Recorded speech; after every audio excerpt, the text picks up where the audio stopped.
but somehow Ambush is not able to capitalize on this information. There might have been a little bit of inconsistency in the time going down. C4 being chopped out as well. It's going to open the rotation, but Unica is going to try and go for the Splinter. And Mezzi, as he's reloading the grenade launcher, one of the weaknesses for Tachanka, you allow your attacks to become quite one-dimensional. And thing is, it's Tachanka, but it doesn't matter when Lyero is going to beat like that. And then with the second one onto Mezzi as a pre-fire. It's a very default position to be playing as the pre-fire coming through there by default is going to pay dividends as Raiden and Drader are going to try and trade it right back. Killy is lucky to stay alive there as Rody trades one back, but it is going to be a 1v2. Rody versus Raiden.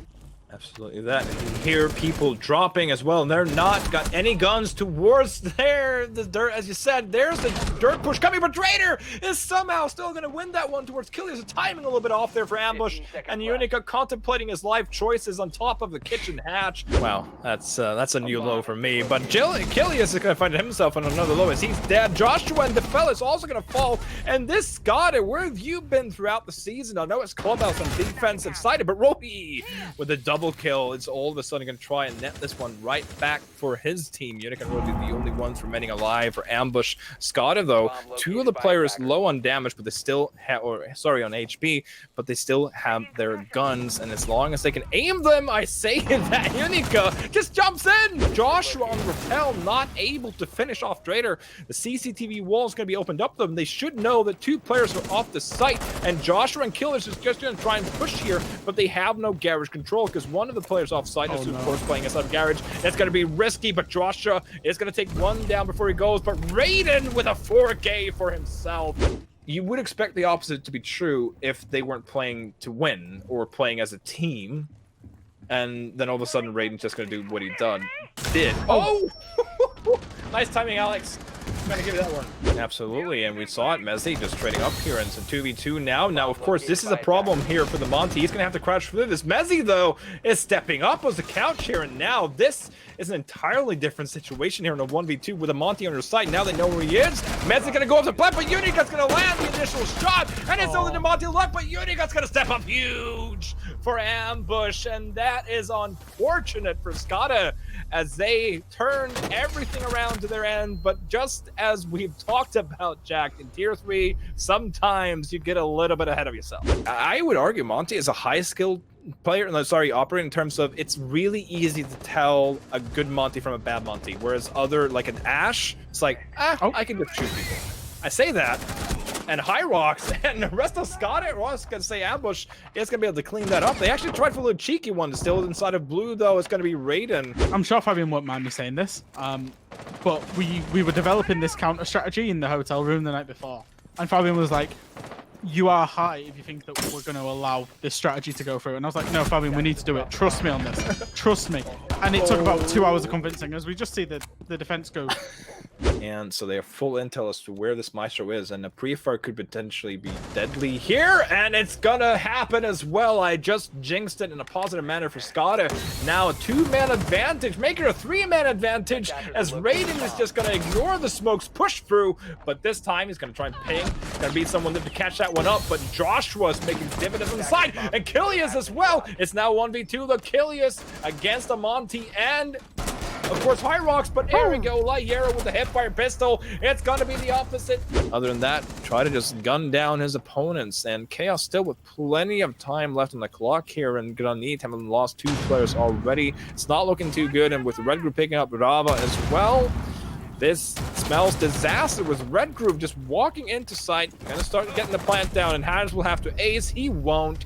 Red Groove, 15 seconds left in the clock. Gonna prep this up and try to open up a rotation from JTC coming up the red door, but of course Rava is ready for it. 1v3 here then for Red Groove. Even for the Clutch Meister himself, it's gonna be a little bit too much to ask, because Hannes with a massive round for himself.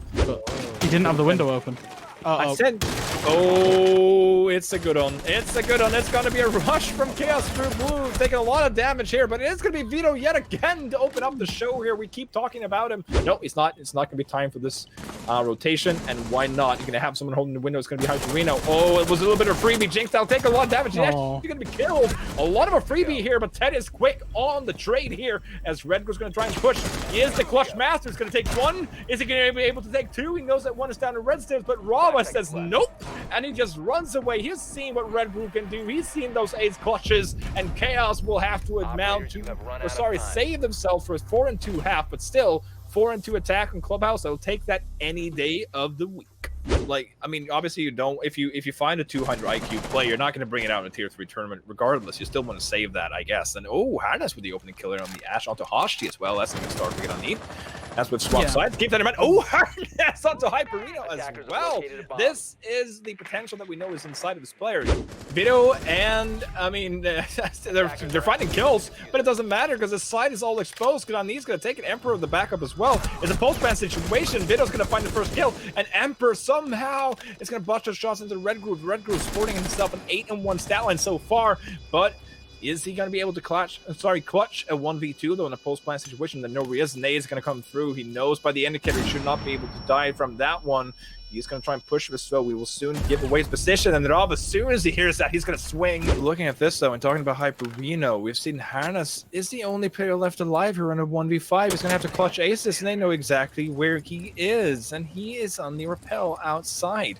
Now, what are the odds of Harness surviving? Do you have any thoughts on Hyperino's burn? Why don't you just go on Twitter and tweet with the hashtag R6NC, and your lovely tweet and your opinion will show up in the stream here. He was one of the lead entries entire last season, and for him to have such a slow start to the season has been unfortunate. Whoa, let's say that. He's just going to be crawling. He doesn't care if Hyperino's playing Tachanka. He doesn't care if Hyperino's playing Tachanka against pro teams and he's shredding him apart. Jinx is going to shred him apart. And a 2v2 now, but Emperor is going to put himself and Tedis in a 2v1 against JTC. He knows, I don't know if he knows the kid is outside there. He won't have any intel, but we'll see. He knows that one is side of red stairs, and someone's going to be pushing cash, but Emperor's going to win that one, and Granit's going to take another round for himself on the defense here.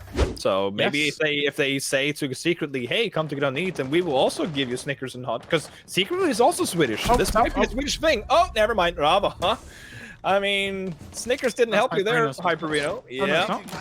So, Tedis and Emperor will have to step up huge here if they're even going to get themselves to round number 5. Emperor, though, with a swing. It's a good start on towards Red Group. They know where he is now, though. The pre-fire coming out from Red Group. Sorry, from Emperor. A little bit of experience there. Tedis, though, gets Hoshi, but he's in a 2v1. And Vitolin from the CCTV window is going to take him down. Utility, the worth and value of the smoke canisters and the Candelas, and they will have to be relied on those now if they're going to be able to put this off. The Candel's coming through here, we see now by Ada, and the smokes as well as to try to push people out here with the nades, and Candel's coming through. Ada's going to be the one taking damage, show, but he's going to get the opening kill, a double for himself, but Flexi still playing inside of Pillar is going to be taken down eventually, but that's a great hold by him. That could have looked very, very dire for Heiko's. 15 seconds left to block. It's a 2v2. Headset will lose it to Zur. It's going to be Vioza left inside of Freezer. He will take down Zur, and it's a 1v1 then against towards Mini, and you see him jump out, but Vioza gets the drop on it, almost literally, and Heiko salvaged by 2 great performances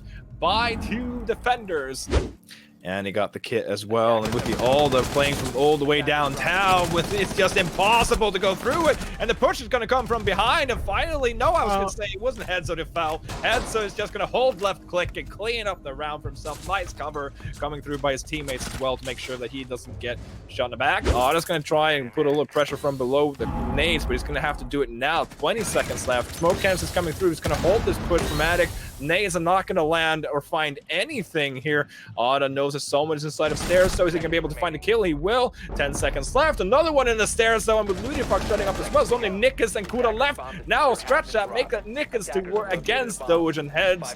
Nade coming through. 3 seconds left. Only 2 kills. Will not surely find it. Nikas will find the first one. Will find the second. No! And with 30 seconds left on the clock, this won't be an Attic push, so KOVA knows that no one's going to be pushing from Attic as long as they don't come through the window. Now, here's the execute going to come through. Drones coming out. KOVA is very exposed, and Jaeger being killed by an A. That's the definition of irony. If I ever heard one, Headset is going to jump into the double window. The timing is off, but he's still going to land his shot on Cesar. And another one with a pre-fire run towards the rotation. Nope, never mind. That was Headset. Doesn't matter. Mini, last man alive. Sometimes you get away with these aggressive plays, but you should not really be throwing things in the wind like that. And again, that's not just towards Mini. It's just a consistent thing we keep seeing in the tier 3 environment. And yeah, those are the individual factors I was going to say, as Otto with a little Kobe from below in the C4. They're up through the hatch, I believe that was. Yep. Identifying there's a player just right next to him. Inside of Freezer, there's a shield being pinged as well. These pings paying dividends for Flexi as he pushes. But look at the time here, Jack. And Sit will find the initial kill, but now they'll have to find 3 more if they're going to be able to take this round and take the map.